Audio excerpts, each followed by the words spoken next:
identificar si es una radiografía bien tomada y si se tiene algún indicio de alguna patología, que seguramente posteriormente en las siguientes clases ya verán, ¿no? Entonces voy a compartir pantalla. ¿Me confirma si se ve, por favor?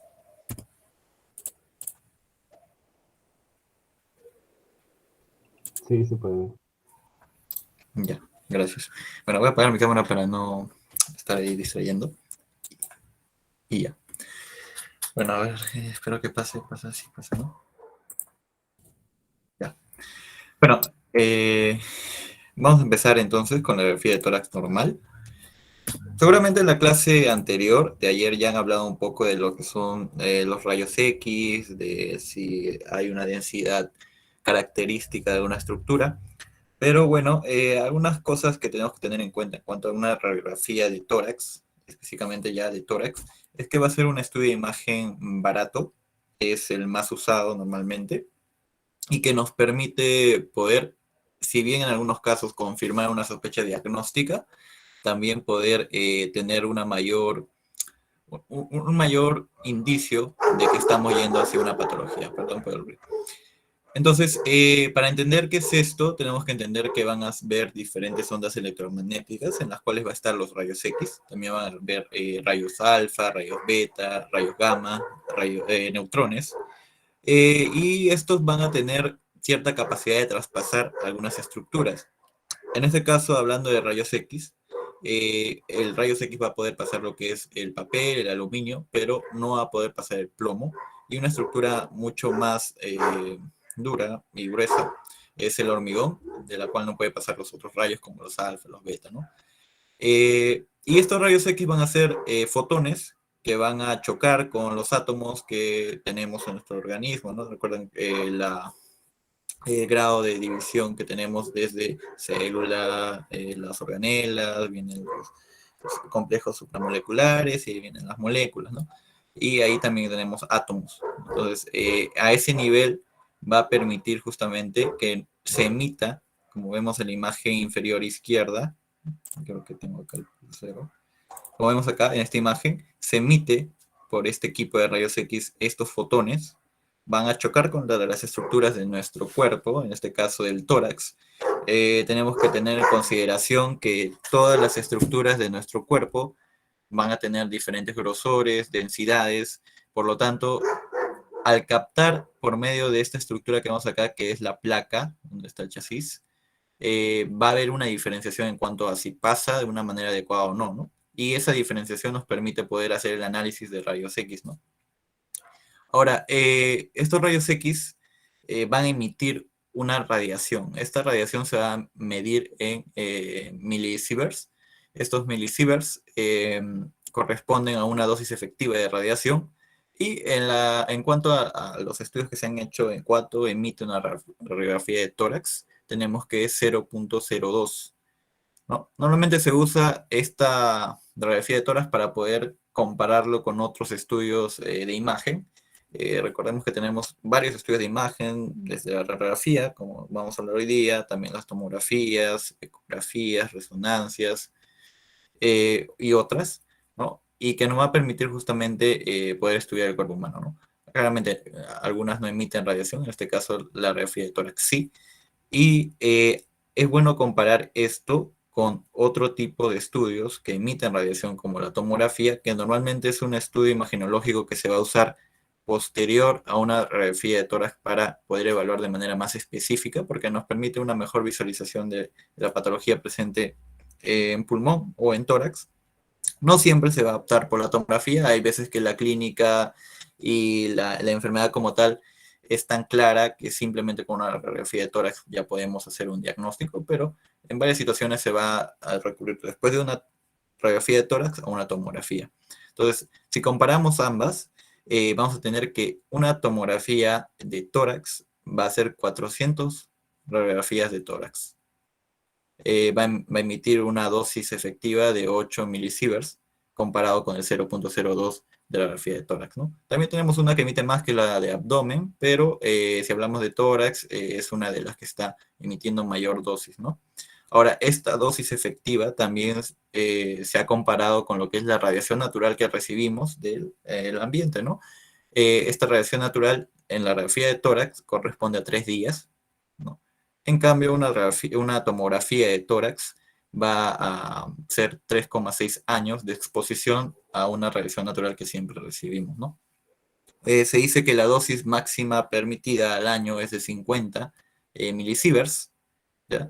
Y una dosis letal o que podría producir, no letal como tal, sino que podría producir cáncer es de 100. Ahora, en cuanto a la radiografía de tórax, vamos a tener diferentes proyecciones que se van a poder optar para poder estudiar alguna zona en específica del tórax o según la situación en la que se presente un paciente. La más común es la que vemos acá, que es la radiografía posterior-anterior, ¿no? La que se pide de cajón normalmente. Y para poder tomar esta proyección, ¿no? En la cual los rayos X van a venir de la zona posterior, como dice acá, hacia la zona anterior, y acá está el chasis, ¿no? Va a haber unas indicaciones, como mencioné, que el paciente debe seguir. La primera es que su tórax esté pegado al chasis, el tórax anterior. La cabeza debe estar verticalizada, la barbilla debe estar sobre la cuadrícula. Como si ven acá en esta imagen anterior, es como un cuadrado donde va a estar la placa que va a recibir los fotones. Justamente debe estar encima. El dorso de las muñecas debe estar sobre las caderas, como se observa acá, como una flexión de la mano y el dorso, ¿no? Tipo imitando a un pollo o una gallina, ¿no? Y los codos deben estar rotados hacia anterior y finalmente los hombros deben ser enviados hacia adelante, ¿no? Esto que permite que tengamos un mayor campo de lo que va a ser la zona posterior de la espalda, ¿no? A evaluar solamente pulmón, porque podría ser si hay una mala posición, que las escápulas estén tapando parte del pulmón, que se pase por ahí un brazo. Entonces, no nos permite poder tener una buena definición de la imagen. Entonces, esta es la posición que se debe tomar para que tengamos el mayor campo posible de pulmón a evaluar, ¿no? Hay otras posiciones también que se pueden optar, está la lateral, la anteroposterior, también hay una que es oblicua. En la lateral es un poco más fácil, normalmente es optar por esta cuando tengamos una patología en tórax, que puede ser pulmonar o tal vez no necesariamente pulmonar, pero localizada en uno de los hemitórax, ¿no? Ponte hemitórax derecho o hemitórax izquierdo, puedes tener un derrame, una telectasia, tal vez encuentras en el examen físico que hay murmullo vesicular disminuido o tal vez no escuchas el murmullo vesicular como tal. Entonces tú vas a optar, aparte de la postura anterior que te va a permitir ver ambos campos, una más específica para evaluar lo mayor posible ese lado, ¿no? Entonces, en este caso, las indicaciones del paciente es que esté el lado contrario sobre el chasis, los brazos deben estar elevados a un nivel de 90 grados, y esto sobre todo para que no haya confusiones con lo que son el húmero, ¿no? Que normalmente al estar los brazos eh, echados, por así decirlo, pegados al cuerpo, van a estar pegados al tórax, ¿no? Y pueden confundir. La anteroposterior es otra que también se opta sobre todo en pacientes que son infantes, neonatos o niños pequeños. Hay unas máquinas o unas estructuras especiales que permiten fijar a un neonato, a un niño, a un bebé, sobre todo bebés, ¿no? Y que permite que esté sujeto y se pueda tomar una postura anterior, pero en muchos casos es un poco difícil, entonces se opta también por la anteroposterior. Y también en pacientes que estén postrados en la cama o en unidad de cuidados intensivos, ¿no? De ellos simplemente en su posición normal, que es echado, se intenta que los brazos no estén sobre el tórax o sobre el abdomen, ¿no? Que de preferencia que estén debajo de la cabeza y levantados, si es posible, si no, que estén separados de lo que es el tórax. Y se emite, ¿no? Igualmente la radiografía. Ahora, dentro de la radiografía de tórax, creo que ayer ya han visto lo que son las densidades. Eh, lo más importante que siempre tienen que tener en cuenta es identificar cuándo es radiopaco y cuándo es radiolúcido. Cuando vemos una radiolucidez, quiere decir de que es oscuro, muy oscuro.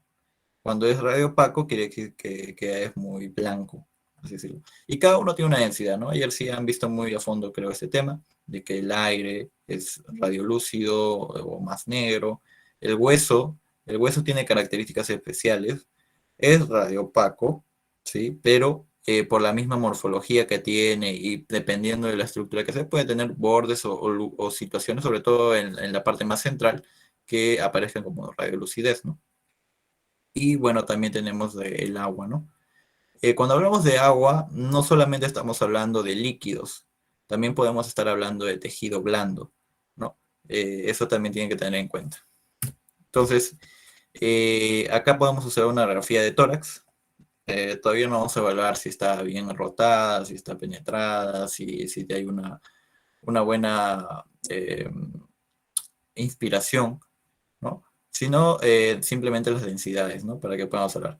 Las densidades de las costillas, ¿no? Que es la densidad ósea, también acá podemos ver la densidad ósea.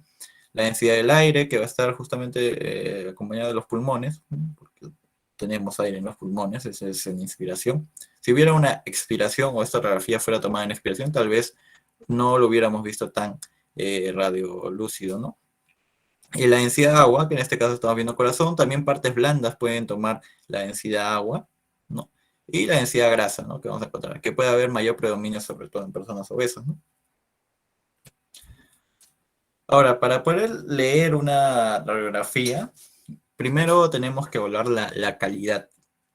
Y hay tres aspectos que se toman acá. El primero, la rotación, el segundo, la inspiración, y el tercero, la penetración. Cuando hablamos de la rotación, estamos hablando si el paciente está movido hacia un lado o hacia otro al momento de tomar la radiografía. Cuando hablamos de inspiración, como su propio nombre lo dice, la radiografía se toma en inspiración. Entonces tenemos que ver si los pulmones están expandidos de manera adecuada. Y cuando hablamos de penetración, estamos hablando de cuán expuesto o qué tanto ha pasado la radiación, ¿no? De tal forma de que se puede observar estructuras más radiopacas o más radiolúcidas de lo que debería ser, ¿ya? Entonces el primer punto va a ser la rotación. Acá tenemos que fijarnos en dos estructuras que van a ser las clavículas y las apófisis las apófisis espinosas, ¿no? De la columna. Como observamos acá en la imagen, lo que tenemos que hacer primero es ver si las apófisis espinosas están rectas, ¿no? ¿Esto por qué? Porque nos va a permitir tomar un eje del cual nosotros vamos a jalar para un lado o para otro y medir cuál es la longitud que tiene hacia el borde de la clavícula. Entonces, en este caso, tenemos las apófisis espinosas verticales, ¿no? Rectas, y acá podemos hacer una longitud o medir cuánto mide acá, cuánto mide acá, y dependiendo de la diferencia de estas, si hay una que tiene menor longitud que la otra, podríamos decir que está rotado hacia cierto lado. Entonces, la lógica viene de lo siguiente. Esta, por ejemplo, sería una radiografía que fue centrada. Esto es el chasis, esta es la persona, y acá emitieron los rayos X. La persona estuvo en una posición adecuada, entonces los rayos X pasaron por las estructuras de manera adecuada, ¿no? Entonces, tanto la parte del esternón, ¿no? Y las clavículas y las apófisis espinosas van a estar rectas y equidistantes. En cambio, acá vemos una que ha sido rotada. En este caso, el paciente se movió para la derecha, ¿no?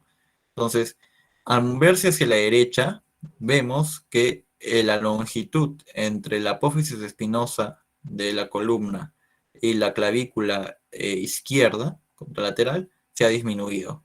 Y en cambio, la longitud que había entre la clavícula derecha y las apófisis espinosas aumentó. Entonces, podríamos decir que esta persona, si observamos una radiografía eso, que movió hacia la derecha o se movió hacia la izquierda, ¿no? Y como ven acá, justamente esto va a magnificar, ¿no? No es que el paciente tenga una mayor longitud en sí de esa estructura, sino es que el paciente se ha movido y por lo tanto hay esa mayor longitud, ¿no? Ahora, me gustaría que pudieran en el chat colocar si les parece que esta radiografía está rotada o no está rotada. y si ustedes pudieran observar si está rotada preferentemente hacia un lado o hacia el otro.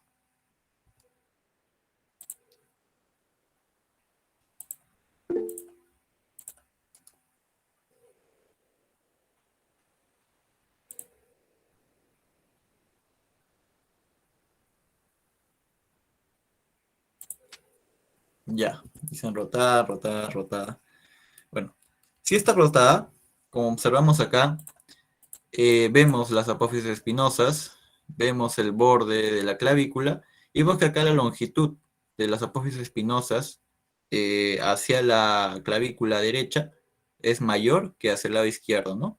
Entonces podríamos decir que este paciente se movió hacia la derecha, por eso se aumentó el lado derecho y el lado izquierdo disminuyó, ¿no? Ya. Ahora, el segundo punto de evaluar es la inspiración. Acá lo que buscamos es justamente ver si el tórax ha sido expandido de manera adecuada al momento de la inspiración. Y hay dos formas de poder ver si está inspirado, aunque las dos deberían corresponderse, que es contar los arcos anteriores o los arcos posteriores. Es un poco más fácil observar los arcos posteriores, porque decimos que la radiografía es tomada posterior anterior, pero también los arcos anteriores se pueden evaluar, ¿no? Entonces, lo que buscamos acá es que tengamos por lo menos 6 anteriores, que son los que ven acá. Bueno, no se ve acá en esto, el puntero, pero ya. Acá vemos los anteriores, las costillas anteriores, y las posteriores, mínimo que haya 10, ¿no? Entonces, ¿por qué tenemos que darnos cuenta de esto? Porque normalmente cuando una radiografía de tórax va a estar mal inspirada, podemos encontrar signos semejantes a una consolidación o que pueda haber eh, una radiopacidad en bases que podríamos hacernos pensar de que tiene alguna patología cuando no lo tiene, ¿no? Entonces, y también que la inspiración nos va a permitir evaluar en mayor tamaño, por así decirlo, o mayor espacio, lo que es los pulmones, permitiendo que no se enmascare algunas patologías que podrían encontrarse en bases, por ejemplo, ¿no? Entonces, acá contamos desde la primera costilla, que sería la primera de acá, primera, segunda, tercera, cuarta, quinta, sexta, séptima, octava, novena, décima. Bueno, la onceava se podría contar, pero en este caso solamente vamos a contar las que estén sobre el diafragma. El conteo tiene que ser todas las costillas que estén sobre el diafragma.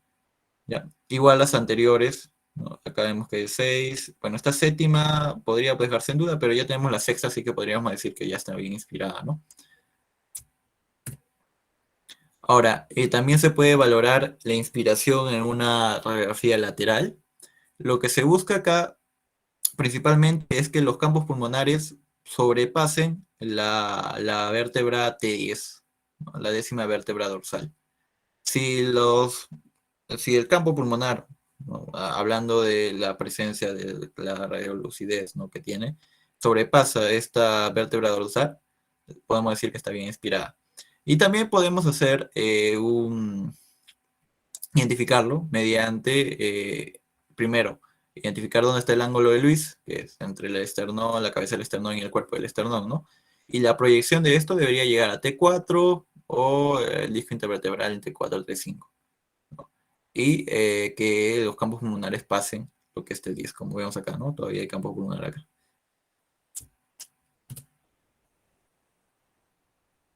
Ahora, lo mismo para esta imagen de la izquierda. Para ustedes, ¿estaría bien inspirada, mal inspirada? ¿Ven algo que les llame la atención, algo patológico, podrían pensar? O si le pueden dar un grado, dirían que está levemente inspirada o muy inspirada. No, o bueno, expirada, perdón.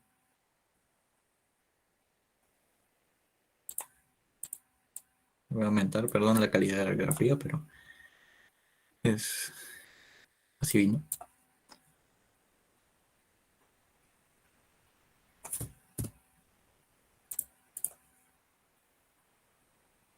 Lisette Jiménez dice muy expirado. Ya.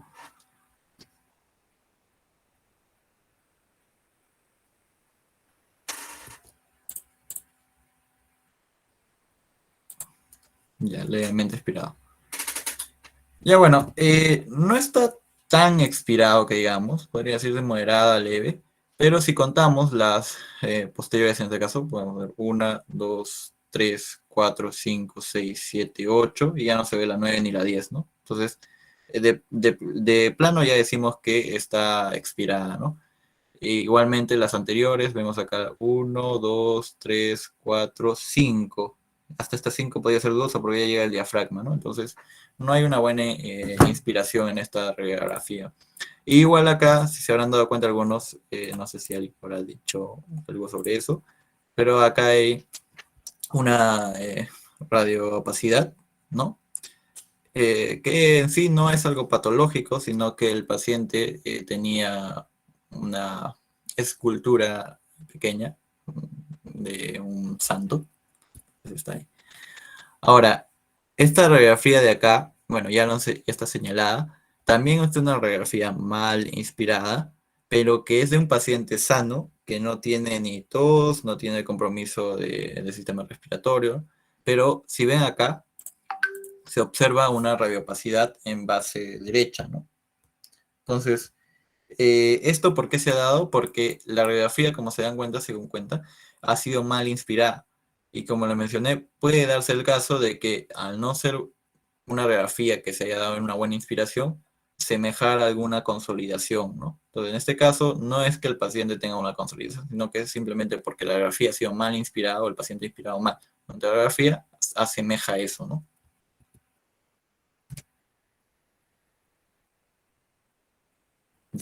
Me olvida, si tienen alguna pregunta pueden dejarlo en el chat y al final ya las respondo, ¿no? Pueden ir dejándolas ahí. Eh, Ahora, esta radiografía de acá es para poder comparar justamente cuándo está bien inspirada y cuándo está mal inspirada. Como vemos, la diferenciación es muy clara, ¿no? Desde que vemos acá que en las arcos costales posteriores llega a la 8, ¿no? Y acá vemos hasta el 10, ¿no? El 10 más o menos podemos tomar. Acá está el 10, ¿no? Este se ve más claro. Siempre la curva derecha es un poco más elevada que la izquierda por la presencia del hígado, ¿no? Entonces, esto debería darnos a entender que ha sido mal inspirada. Podemos observar como que hay ciertos signos de radioopacidad, ¿no? En ambos campos, pero no es patológico, sino simplemente que ha sido mal inspirada. También el incremento del corazón, ¿no? Vemos acá es un corazón tipo huevito, por así decirlo, ¿no? Bien formado, se ve ventrículo izquierdo, un poco ventrículo derecho, pero acá sí se ve como más aplanado, ¿no? Entonces, netamente porque ha sido mal inspirada, ¿no?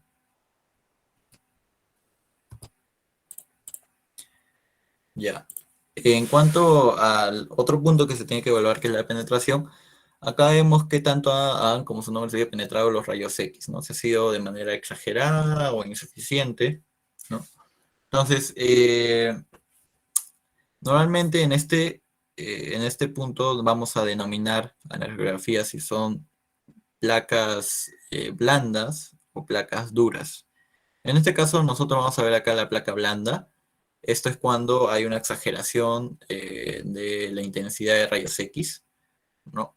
Eh, Perdón, esta es una insuficiencia, perdón. O sea, no han pasado de manera adecuada. Y en la placa dura vamos a encontrar una exageración de esto, ¿no? Ahora, ¿cómo identificamos la placa blanda? Principalmente porque va a haber justamente radiopacidades, ¿no? Radiopacidades difusas en ambos canales pulmonares. Vemos que no se ve la columna, ¿no? Hace semejar a un infiltrado intersticial. Y las costillas, como ven acá, se marcan mucho sobre los pulmones y no permiten visualizar. Entonces, esas son características que tiene una placa blanda o que no ha sido suficientemente penetrada por los rayos, ¿no? En cambio, la placa dura es una excesiva intensidad, ¿no? De emisión de la radiación que justamente ha pasado y por lo tanto las estructuras óseas, por lo menos las posteriores, se van a visualizar mejor, como la columna. Pueden ver, normalmente es normal que tú veas la columna, ¿no? Hasta la cuarta dorsal, aproximadamente, pero acá ya no deberías observar la columna vertebral. O tal vez levemente, pero no las estructuras con los discos intervertebrales y eso, ¿no? Entonces, esta, como ha sido muy penetrada, se pueden observar, ¿no? Ahora se ha perdido, como ven acá, la trama vascular del pulmón. Si ven en la anterior, acá está la trama vascular del pulmón, que se visualiza mejor, pero acá, como ha sido muy penetrada, no se puede visualizar, ¿no? Igualmente, las costillas no se visualizan de manera adecuada, ¿no? Y es un poco peligroso este tipo de radiografía porque podría enmascarar alguna lesión, ¿no? Recuerden que las lesiones en la mayoría de los casos se van a ver de manera radiopaca, pero si tú penetras mucho la radiografía, o la radiografía está muy penetrada, no se va a poder diferenciar esto, ¿no?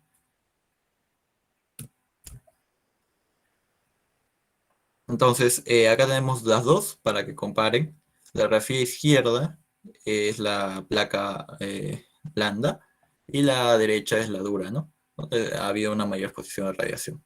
Acá se ve, bueno, tampoco es que se ve muy bien cuerpos vertebrales, ¿no? Pero sí no se ve muy bien la trama vascular del pulmón. Las costillas están un poco, no se visualizan de manera adecuada, ¿no? Radiolúcidas. En cambio, acá se ve, no se ve, perdón, dicho, la columna, ¿no? La trama vascular está muy aumentada, pareciera que estuviera congestionada, ¿no? Entonces, eso es lo que ocasiona, ¿no? Ya. Ahora, otros puntos que tenemos que recordar, sobre todo en anatomía, es algunas estructuras que vamos a tener en el tórax, ¿no? Que podrían evaluarse. Ahora, la evaluación de muchas de las estructuras del tórax a veces es un poco difícil, desde que viene la radiografía y la calidad hasta el juicio técnico que tenga el médico. Por eso normalmente es el radiólogo que emite un informe de la radiografía y que es la persona más adecuada para que pueda captar pequeñas cosas que nosotros no podamos. Pero igual hay cosas básicas que deberíamos poder identificar, ¿no? Este es el primer punto, que es la tráquea, ¿no? Recordemos que la tráquea va a llegar a una altura que es la carina. En la carina se va a dividir en tronco principal derecho e izquierdo, ¿no? Las clavículas, acá está la aorta, acá estamos viendo el arco aórtico, ¿no? El corazón, ventrículo izquierdo, ventrículo derecho. A veces diferenciar de aurícula a ventrículo es un poco dificultoso. Haber una angulación normalmente en esta zona que va a permitir diferenciarlo, pero no siempre es diferenciable. El hilio vascular de ambos pulmones, ¿no? Donde está el bronquio, la vena, la arteria pulmonar. También podemos ver acá la cúpula diafragmática, la derecha y la izquierda. La derecha debería ser siempre un poco más elevada. Hay algunos recesos, por así decirlo, ángulos, que se va a tener entre el corazón y la cúpula diafragmática, que puede ser, que se denomina ángulo cardiofrénico.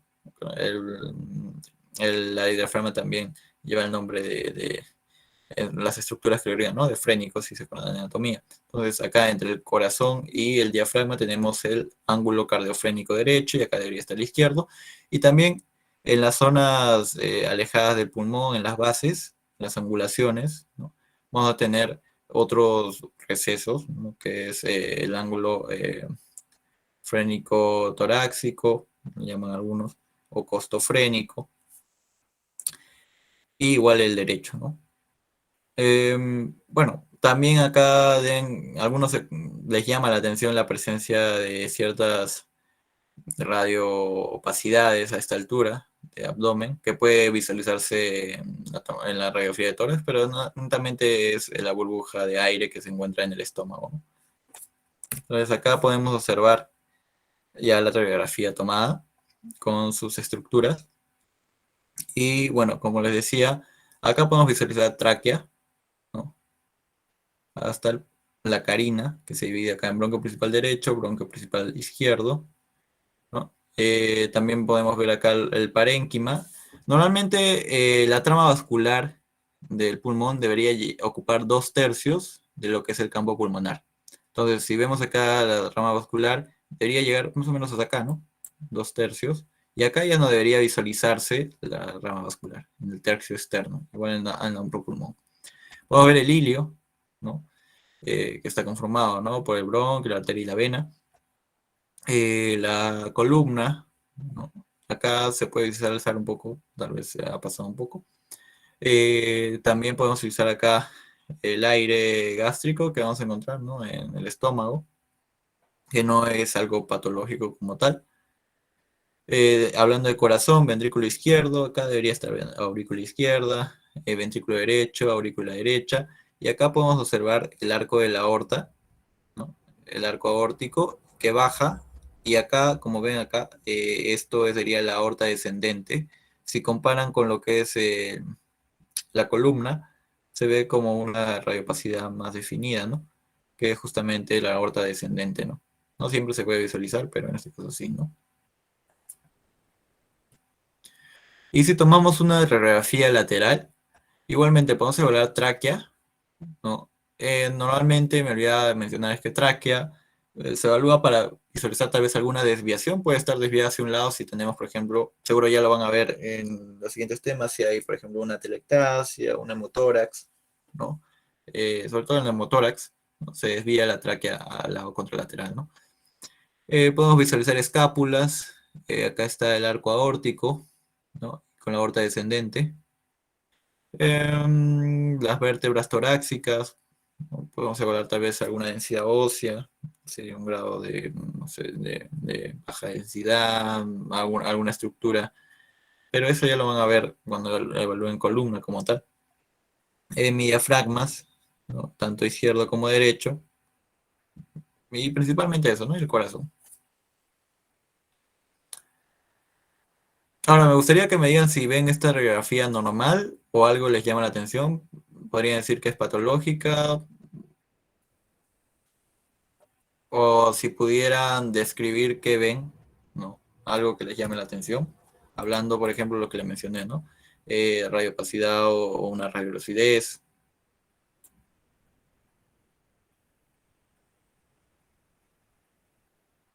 Los leo en el chat.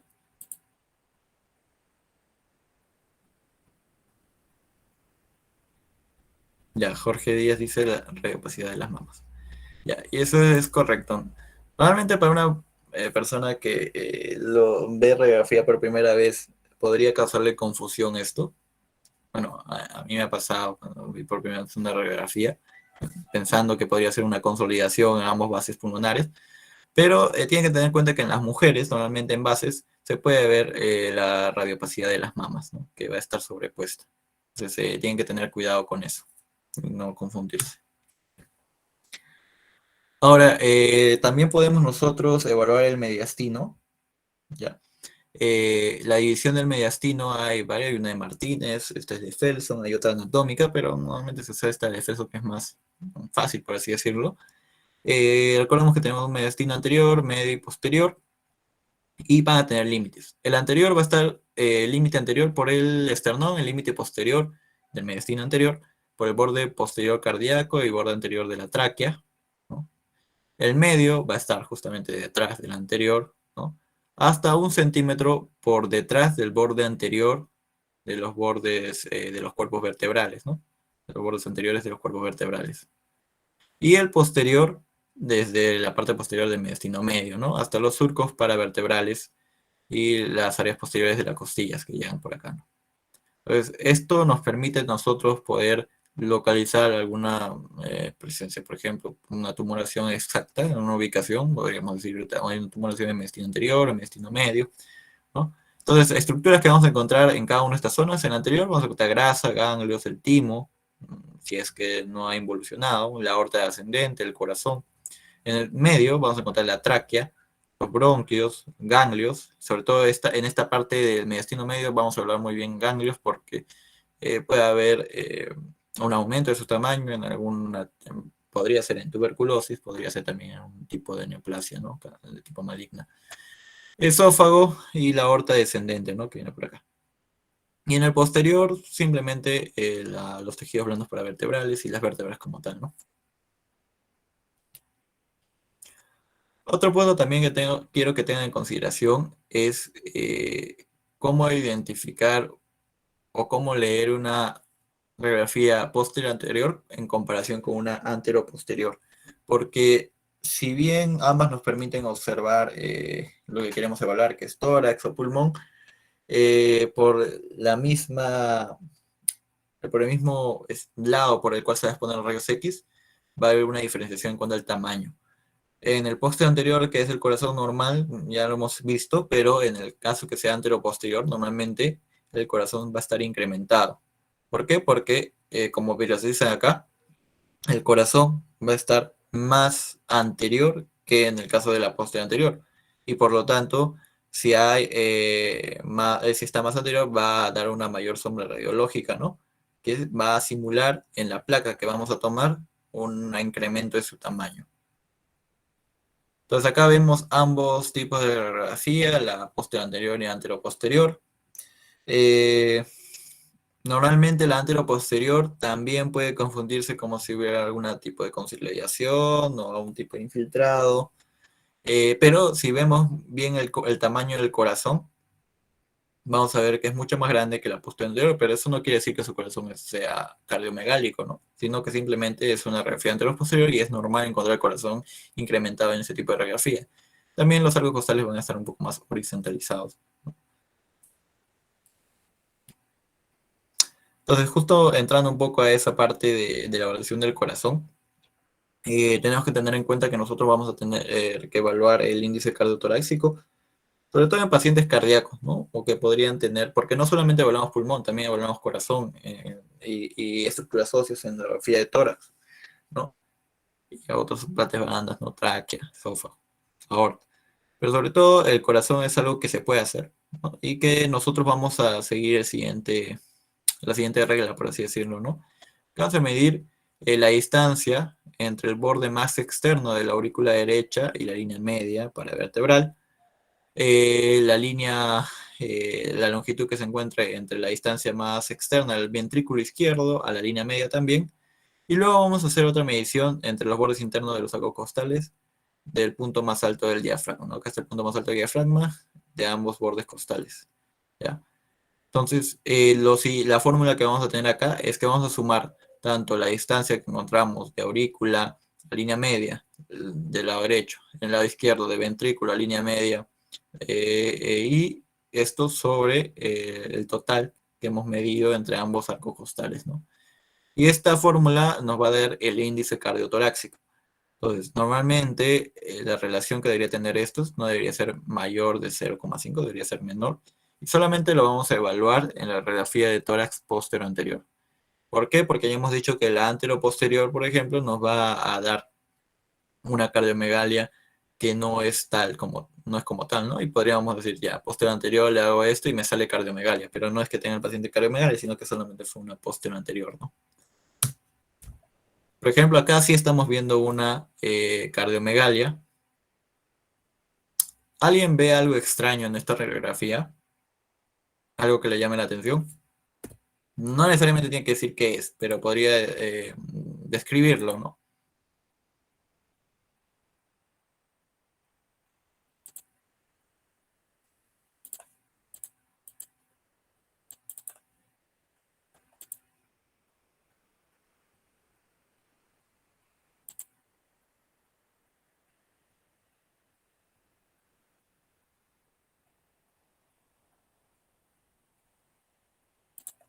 Ya.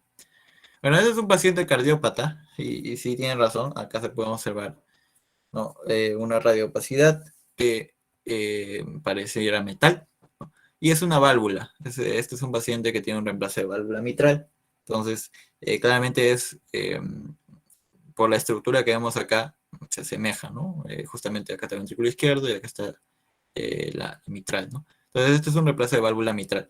Y normalmente en estos pacientes que tienen problemas de válvulas, vamos a tener una patología muy frecuente que va a ser insuficiencia cardíaca, ¿no? Entonces, normalmente la insuficiencia cardíaca puede llevar también a la dilatación de ambos, sobre todo el ventrículo izquierdo, ¿no? Que hemos sacado un incremento mayor del ventrículo izquierdo. Y en estos pacientes se tiene que medir también, ¿no? Si hay cardiomegalia o no hay presencia de cardiomegalia. En este caso, a este paciente se le midió, ¿no? El índice cardiotorácico y fue de 0,65. Cuando dijimos de 0,5 en adelante hay cardiomegalia. En este caso es un paciente con cardiomegalia. Ya.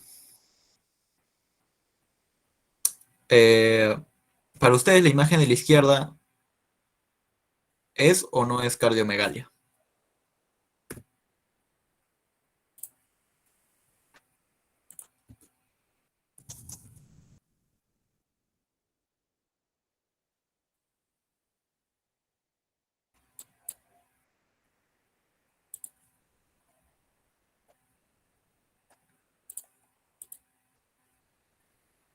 ¿Alguien que quiera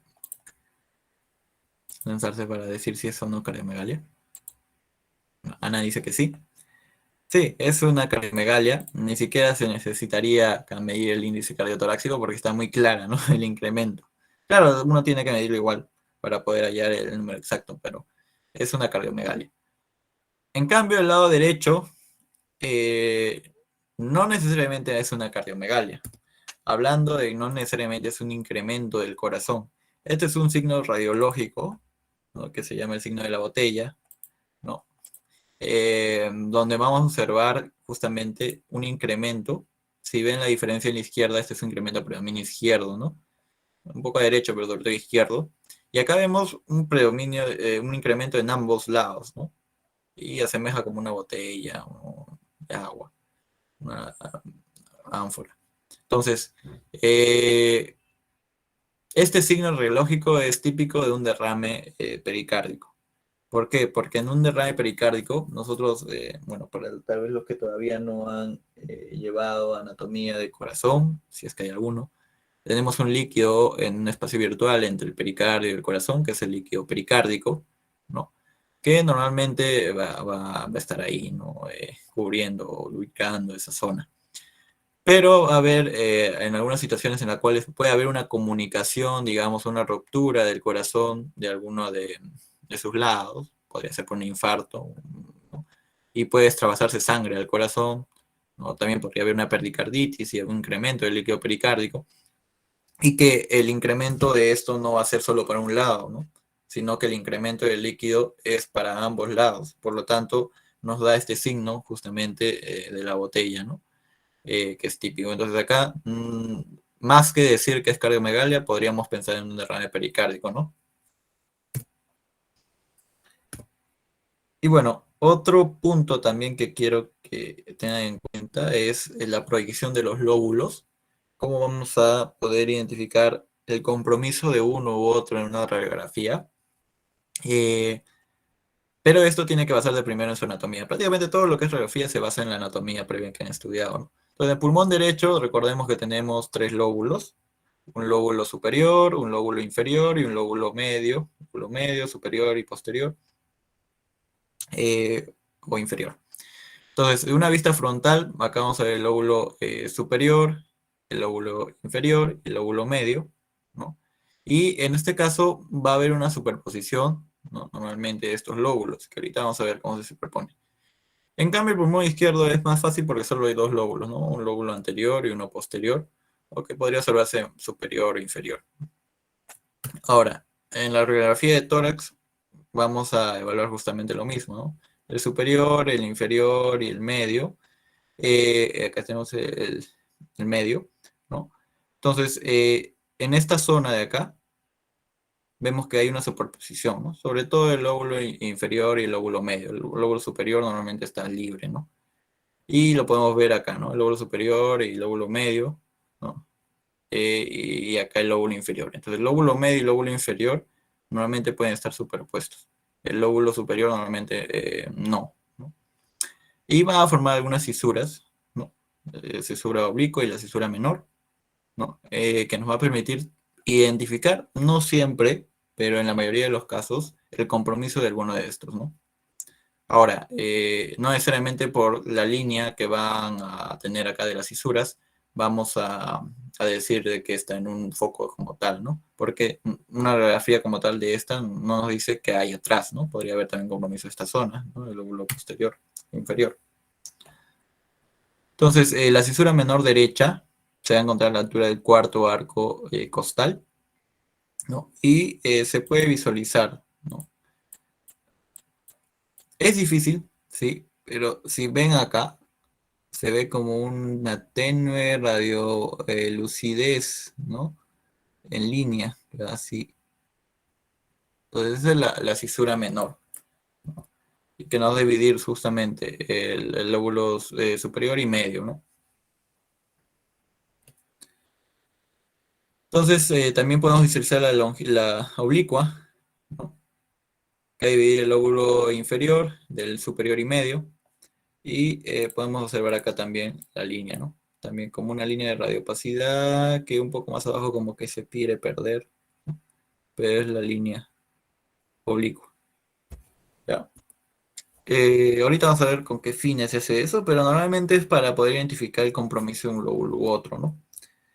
Acá también, en el pulmón izquierdo, acá no es que haya tres lóbulos, sino que la zona verde está tratando de marcar la superposición de ambos, ¿no? Porque vemos que el lóbulo anterior y posterior, el anterior, tiene una parte que va a cubrir el posterior, ¿no? Igualmente el posterior, una parte. Esa superposición va a ser la zona verde. Tenemos el lóbulo posterior y el lóbulo superior, anterior.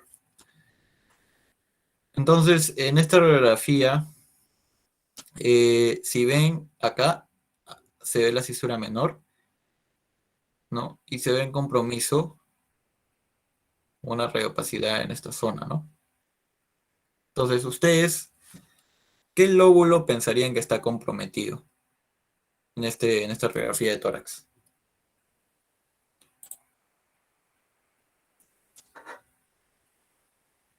¿El superior, el inferior o el medio? Bueno, la radiopacidad está sobre la cisura menor.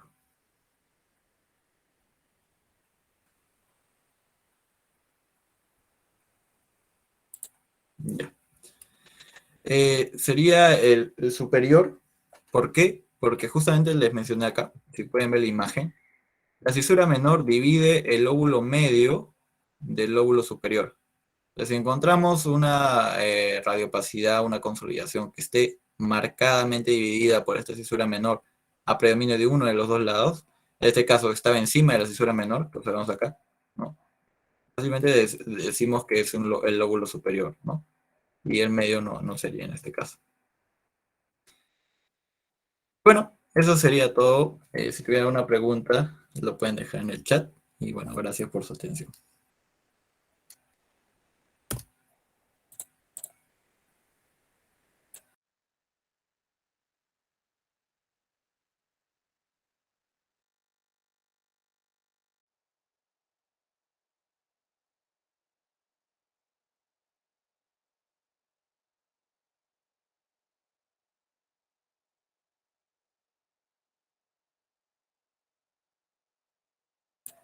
Creo que el presentador se durmió.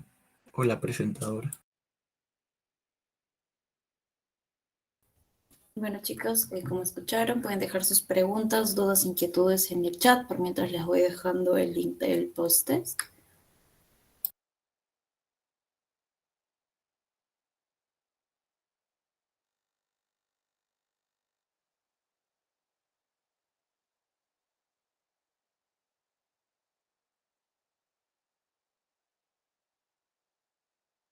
Bien, creo que todo quedó bastante claro. No tenemos ninguna pregunta por el momento. No se olviden llenar su post-test y de nueva cuenta, gracias Renato por la ponencia de hoy y por siempre estar a disposición. No te preocupes, gracias a ustedes por estar atentos y responder en el chat. Y gracias también a ti, Luz, por la invitación. Que tengan una buena noche y ya. Tal vez nos vemos en una próxima ponencia. Hasta luego.